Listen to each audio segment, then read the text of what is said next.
Transporte militar con funcionalidad de avión de ataque. Un SV volador del tamaño de un avión de línea. Objeto de adoración incondicional de los aviadores y un modelo cuyas estadísticas son asombrosas. ¿Cómo es que se produjo en solitario en mayor número que todos los demás aviones de transporte pesado juntos? Hola Sky, hoy nos espera una leyenda que puede sorprender incluso después de medio siglo de servicio. Les presento el ILP-76. En las décadas de 1950 y 1960, junto con el frenético desarrollo de la tecnología de la aviación, creció una de sus ramas, el transporte, que rápidamente pasó de los motores de pistón a los turbohélices, y ahora miró a los motores a reacción, que prometían aún más posibilidades. En la Unión Soviética, el tema quedó fascinado por la aviación de transporte militar y las tropas aerotransportadas, que veían los aviones a reacción como una herramienta militar prometedora. Y Aeroflot, que quería ampliar la logística aérea hacia cargas más grandes y pesadas. Las oficinas de diseño desarrollaron activamente el tema y ofrecieron sus proyectos. Es cierto que al principio todos encontraron el escepticismo de los funcionarios. Las flotas ya tienen el AN-12 mediano, pero los AN-22 pesados literalmente acaban de aparecer y realmente no quería gastar recursos en otro avión. Además, en aquella época los motores a reacción todavía no eran muy fiables debido a su fiabilidad media. Pero si los barriles rugientes han demostrado su seguridad en los últimos años, la seguridad de nuestros hogares ante cualquier imprevisto todavía no está garantizada. Aunque aquí todavía hay avances. La prueba de seguros ofrece soluciones interesantes, incluidos seguros para el hogar, el apartamento y el hogar privado. El abanico de situaciones es muy amplio, desde inundaciones e incendios hasta robos o desastres naturales, incluso si tu techo está agujereado por un meteorito. Reembolsarán los costos de reparación y compra de cosas nuevas, y también se encargarán de comunicarse con los vecinos que no siempre son tan geniales como les gustaría. Y por supuesto, todo esto se hace dentro de su ecosistema de Trust Digital, por lo que todo se hace online, de forma sencilla y en un par de minutos. El costo de los bosques es de 399 rublos por mes. Nada mal para preservar los nervios, créeme. Y cuando el apartamento sea seguro, incluso podrás ir al espacio. Puede obtener más detalles y asegurar su apartamento con T-Insurance a través del enlace en la descripción. Bueno, volvemos al enfrentamiento entre ingenieros y funcionarios. Los aviadores soviéticos contaron con la ayuda de sus colegas estadounidenses, que elevaron el C-141 Starlifter en el aire. El avión de largo alcance y transporte de carga de alta velocidad rápidamente retiró al antepasado turbohélice del C-133 y se convirtió en una declaración viviente. La aviación de transporte a reacción finalmente se ha hecho realidad. Manipulación clásica al estilo de ¿qué pasa con ellos? Las discusiones terminaron a favor de los entusiastas. Es hora de crear un avión. En 1966 comenzaron oficialmente las obras y la oficina de diseño de Ilyushin se encargó de su ejecución. Al principio, estaban inmersos en una decisión bastante dolorosa sobre lo que realmente se debería crear, especialmente teniendo en cuenta la impresionante lista de deseos de los clientes. Después de muchas iteraciones y varios años de trabajo, los diseñadores armaron todo. Y en 1969, frente a ellos se formó lo que conocemos como el ILP-76. Y el principal punto de los deseos fueron los parámetros del compartimento de carga. Tenía que acomodar una gama muy amplia de carga. Desde contenedores estándar y equipos de construcción hasta camiones y vehículos blindados, pasando por tanques. El nivel de capacidad de carga se detuvo en 40 toneladas. Al elegir las dimensiones de la cabina, comenzaron a confiar en las plataformas ferroviarias, a las que durante mucho tiempo se habían vinculado las dimensiones de la mayor parte de la carga. Así, en un fuselaje de 4,8 metros de diámetro se construyó una cabina de 3,45 de ancho, 3,4 de alto y 20 metros de largo en el suelo, si se cuenta con una rampa de 24,5. Menos que el gigante AN-22, pero más que el Starlifter. Había espacio suficiente para 145 soldados, 126 paracaidistas, 3 vehículos, tanto convencionales como, por ejemplo, vehículos blindados aerotransportados, varios contenedores y un conjunto completo de equipamiento sanitario. Para transportar multitudes de personas, se instaló una segunda plataforma, aumentando la capacidad a 225 personas. La cabina está presurizada y presurizada, proporcionando temperaturas y presiones similares a las de los aviones civiles. Además de la gran capacidad de carga, también agregaron una amplia funcionalidad de carga.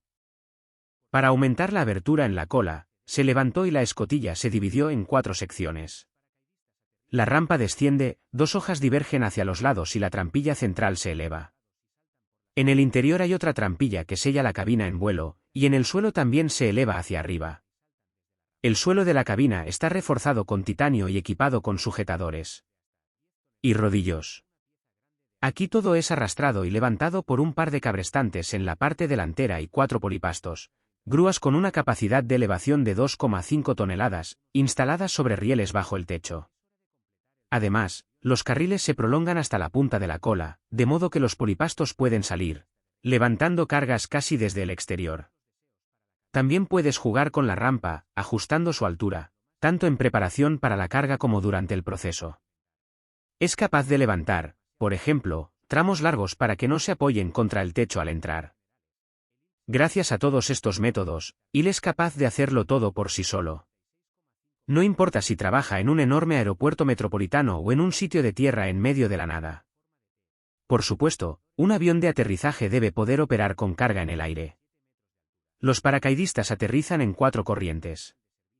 2 se sientan en asientos plegables a los lados y saltan por las puertas delanteras. 2 más se ubican en sillas montadas en el centro de la cabina y saltan desde la rampa. El Il-76 puede lanzar varias cargas de hasta 10 toneladas a la vez o una pieza grande de hasta 21 toneladas. Sí, es posible aterrizar sin paracaídas y soltar la carga mientras se vuela a una altitud de varios metros, como lo practican algunos turbohélices. Es hora de completar el resto del avión alrededor del compartimento de carga. Y aquí aparece la siguiente lista de requisitos. Con todos los deseos para la cabina de carga, los operadores querían conseguir un avión lo más sencillo posible y capaz de operar en aeródromos sin pavimentar. No fuimos demasiado imaginativos con el diseño general. En términos generales, el Il-76 es un transporte militar clásico, cuya longitud era de 46,5 metros, un poco más corto que el TUC-154. La cola tiene forma de T, con un estabilizador en la parte superior de la gran quilla, de 14,7 metros de altura. Se puede subir a través del túnel de servicio, que se llamaba Avenida Novocilov. No se puede crear un transporte grande sin construir al menos una avenida en él. El ala está ubicada más arriba del fuselaje, por lo que no interfiere con el volumen del compartimiento de carga y le da al avión un característico jorobado. El ala es grande, con una envergadura de 50,5 metros, con una superficie de unos 300 metros cuadrados. 10 centímetros cuadrados más grande que el C-141 y está equipado con una mecanización muy avanzada. Listones grandes, flaps de 3 ranuras, spoilers, flaps de freno y alerones. Incluso el gigante AN-124 tiene una mecanización más sencilla. Esto le dio al avión una buena capacidad de control y una velocidad de vuelo mínima durante el aterrizaje, el despegue y el aterrizaje. El chasis del avión fue diseñado para ser la envidia de cualquier Jeep. 5 puntales, cada uno de los cuales está equipado con 4 ruedas, alineados en fila y distribuyendo el peso en la pista de manera más uniforme para que el avión no se entierre en el suelo. El soporte principal también está construido siguiendo la lógica de no intrusión en el compartimento de carga y está situado en los carenados exteriores, dando a la parte central una forma tan musculosa. Esto requirió el uso de un mecanismo de liberación y retracción bastante inteligente. Después del despegue, los bastidores giran 90 grados y se sumergen en los nichos de abajo. Algo similar se puede ver en una forma aún más astuta en la ballena voladora C-5 Galaxy. El obstáculo durante mucho tiempo fue el motor.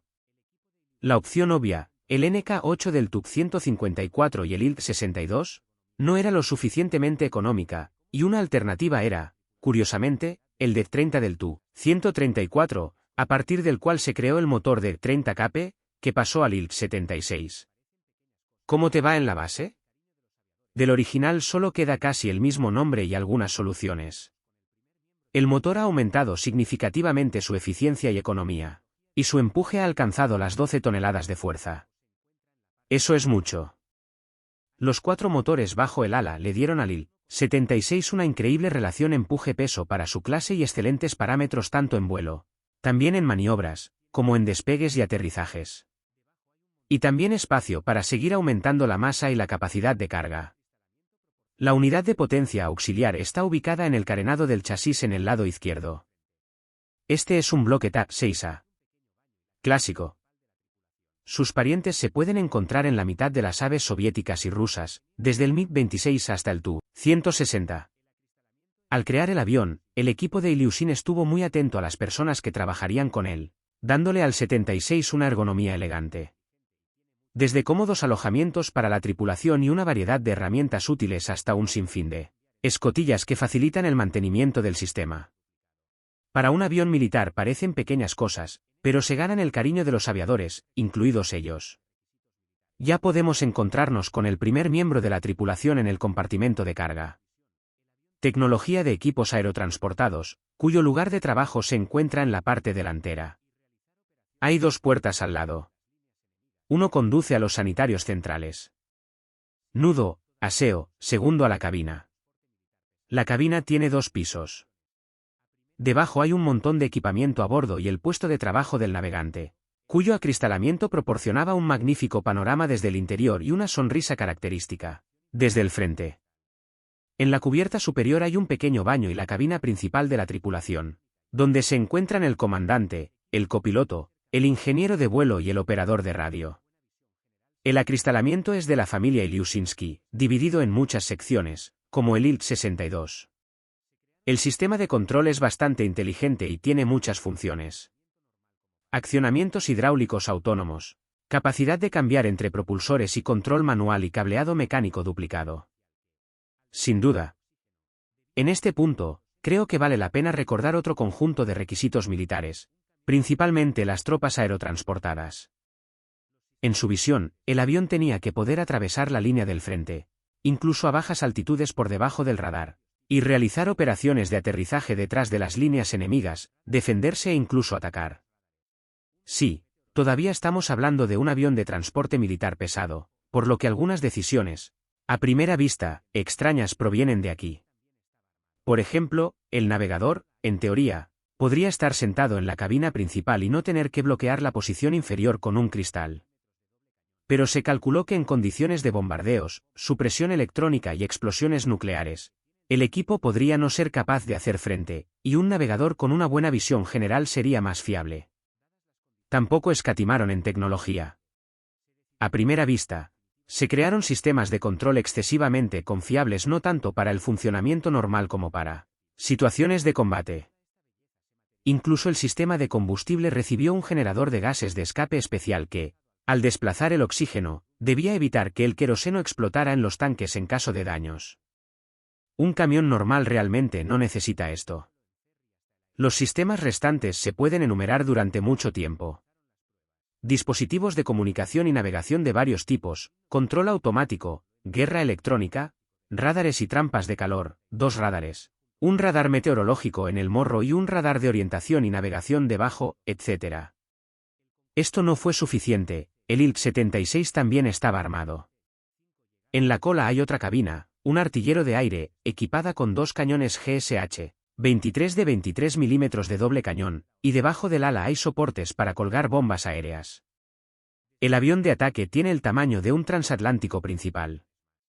Suena, por supuesto, a broma, pero, dadas las condiciones potenciales del trabajo de combate, se decidió que todo esto definitivamente no le molestaría. Y escuché que disparar desde el cañón de popa fue bastante divertido. Toda esta belleza se materializó en metal en 1971. Cuando el primer prototipo fue lanzado al campo del aeródromo central de Frunze, el famoso Kodinka, ubicado casi en el centro de Moscú.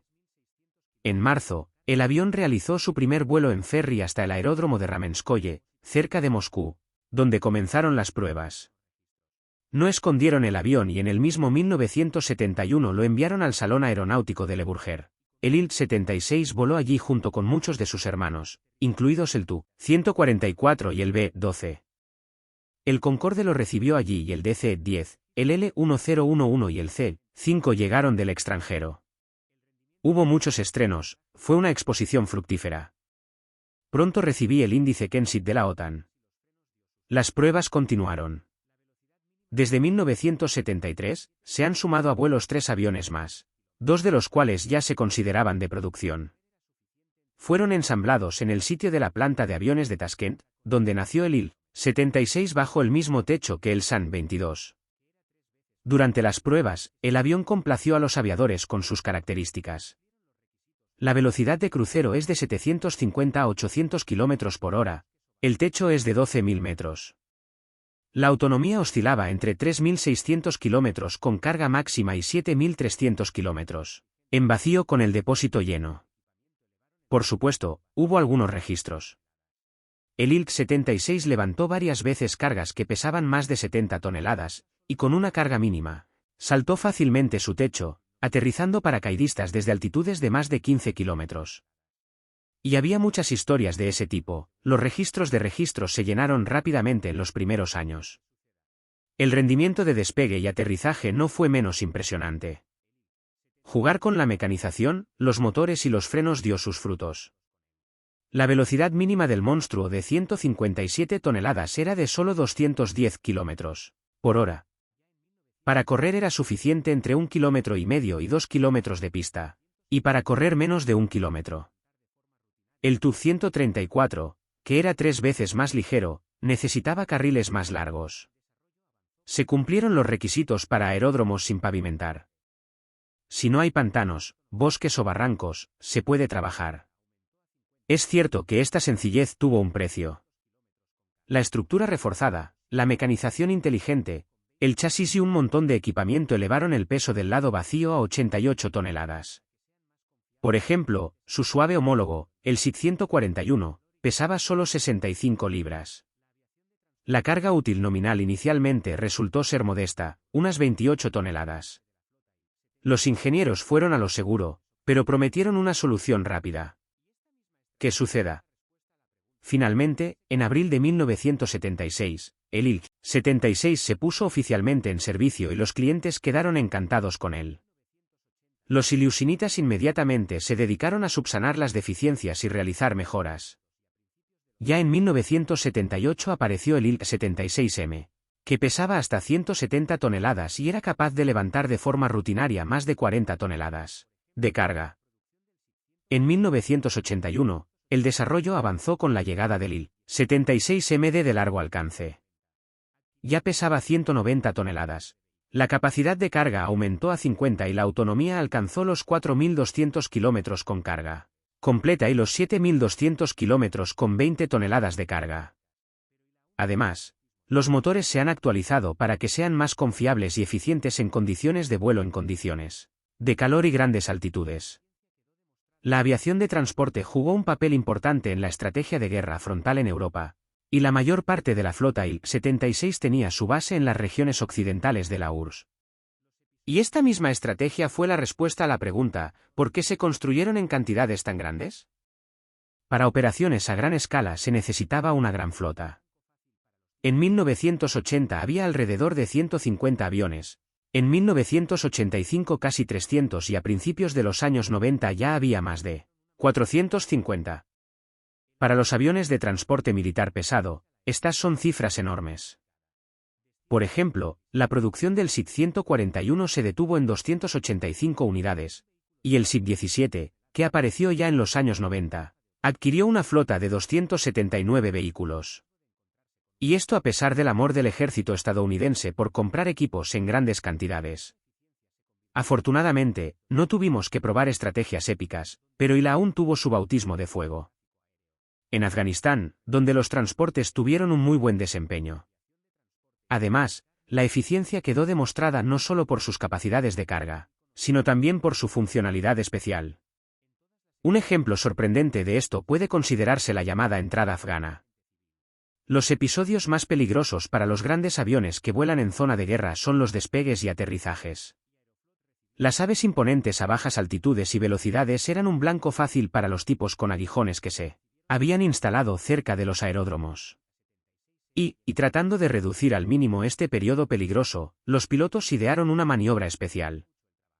El avión vuela a gran altura y, al acercarse al aeródromo, casi cae en picada. Desciende en espiral y se nivela justo en la pista, con un aterrizaje rápido. Que un vehículo de 150 toneladas caiga sobre la franja como una hoja de otoño parece extremo, pero reduce en gran medida el riesgo de encontrarse con un misil, por lo que esta práctica rápidamente ganó popularidad. Esta eficiencia se convirtió en la clave del éxito de los aviones tanto en Afganistán, donde él se hizo cargo de la mayor parte del tráfico aéreo, como en el servicio regular, lo que le permitió ganar liderazgo en la aviación de transporte y justificar nuevamente compras a gran escala. El sector civil conoció a él por caminos sinuosos. En todas las exhibiciones aéreas, el IL-76 se presentó como un camión puramente civil, lo cual era irónico, dado que en los primeros años casi todos los aviones fueron suministrados al ejército, y Aeroflot recibió solo unos pocos, y luego el mismo avión simplemente sin armas. Los civiles recibieron transporte completo después de la aparición del IL-76M y MD, y sus versiones civiles T y TD.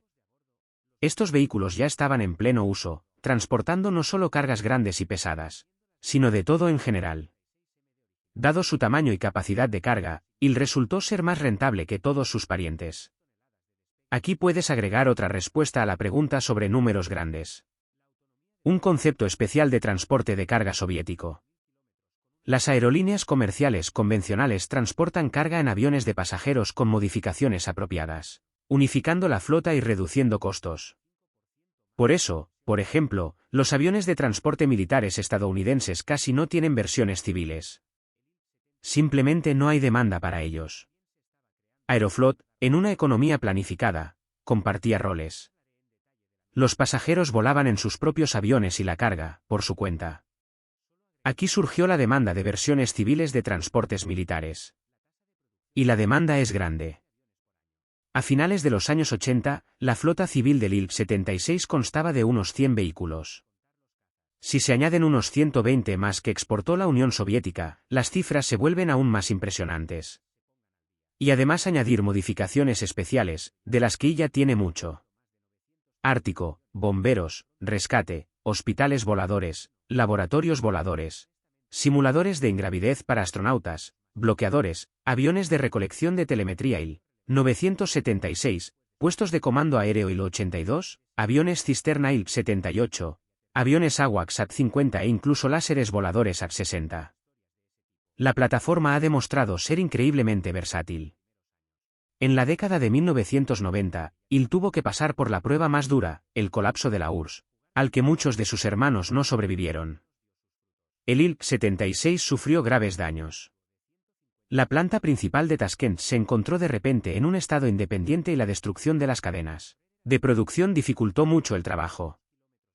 Volúmenes de suministro de 60-65 aviones por año en su punto máximo en 1992 se redujeron a 49 unidades, en 1996 a 6, y luego la producción comenzó a disminuir por completo, fabricando aviones uno por uno. Sin embargo, la enorme flota disponible, así como el potencial aún importante, no permitieron que el IL-76 se retirara. El avión continuó volándose, manteniéndose y desarrollándose activamente. Incluso aparecieron nuevas modificaciones, algunas de las cuales introdujeron cambios importantes. Por ejemplo, el IL-76MF, que recibió un fuselaje ampliado y nuevos motores, el PS-90A76, cuyos hermanos se instalaron en el IL-96 y el TUB-204, y que mejoraron significativamente las características del avión. El IL-76 aprobó el examen de relevancia ya en la década de 2000, cuando se decidió reanudar la producción en Rusia. Así nació el IL-76MD-90A. Los equipos de a bordo, los motores y muchos componentes se han llevado a un nivel moderno. Manteniendo las dimensiones del IL-76MD original, el nuevo avión ha aumentado significativamente su rendimiento, 210 toneladas de despegue máximo y 60 toneladas de carga útil máxima. La autonomía de vuelo con todas las actualizaciones alcanzó los 5.000 kilómetros con una carga de 52 toneladas y los 9.700 kilómetros en vuelo vacío con el depósito lleno. Entre un 30 y un 35% más que las versiones anteriores. Junto con el nuevo transporte, apareció un nuevo avión cisterna, el IL-78M90A, y también se estaba creando un nuevo radar volador, el AC-100 Premier. No hablaré en detalle de la nueva generación, es mejor hacer un vídeo aparte al respecto. Solo agregaré un dato divertido. En 2025, la tasa de producción de Ilov alcanzó los 7 aviones por año, lo que convierte al coloso de 200 toneladas en el avión más producido en masa en Rusia, sin contar los cazas. Los residentes de Ilyushin pueden estar orgullosos de sí mismos, pero es hora de que sus colegas se pongan al día. Durante toda la vida del proyecto, se han producido más de 950 aviones y creo que pronto veremos 1000.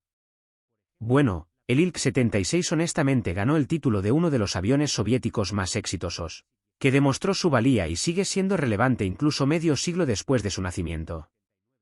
Le deseamos vuelos rápidos, carga segura y aterrizajes suaves. ¿Continuará?